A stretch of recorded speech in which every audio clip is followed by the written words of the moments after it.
बिना पटवले बिना पटवले होले जेल जाई बरे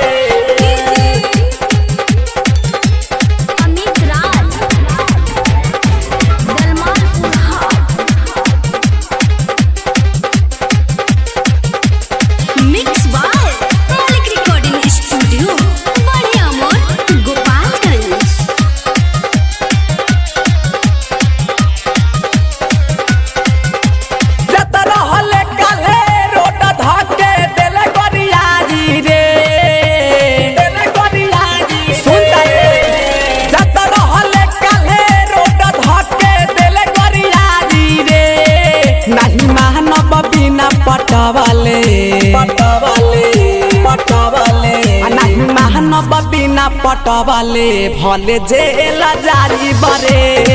नहीं मानव बिना पटवले भले जेल जाई बरे जत रहले काले रोड धके देले गरियारी रे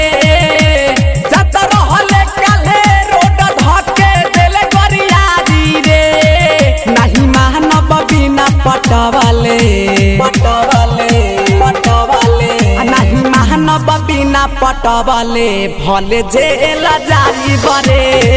नहीं मानव बिना पटवले भले जेल जाई बरे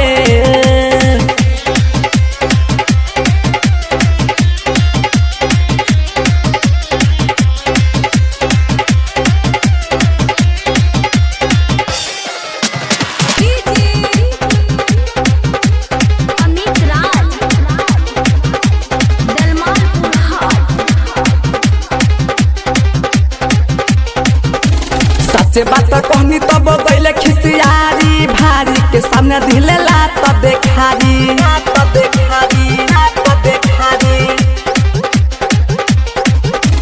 सच्चे बात कहनी तब गइले खिसियारी भारी के सामने ढिलेला त देखारी छुट्टी भले पढ़ारी भले बकरी चरारी बरे छुट्टी भले पढ़ारी भले बकरी चरारी बरे बिना पटवले नहीं मानव बिना पटवले भले जेल जाई बरे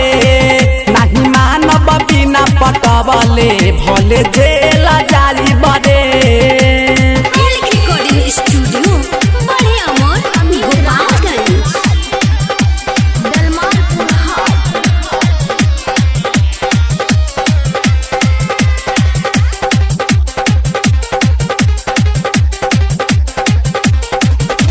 प्रेमी पर दुमन कहे मन दीवाना छोड़ले बादी पुआ काल से खाना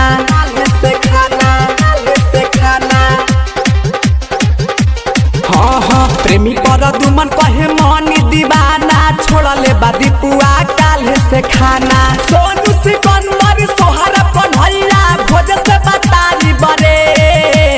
सोनू सिकंदर सोहरा कन्हैया भोज से बतारी बरे नहीं मानव बिना पटवले नहीं मानव बिना पटवले भले जेल जाई बरे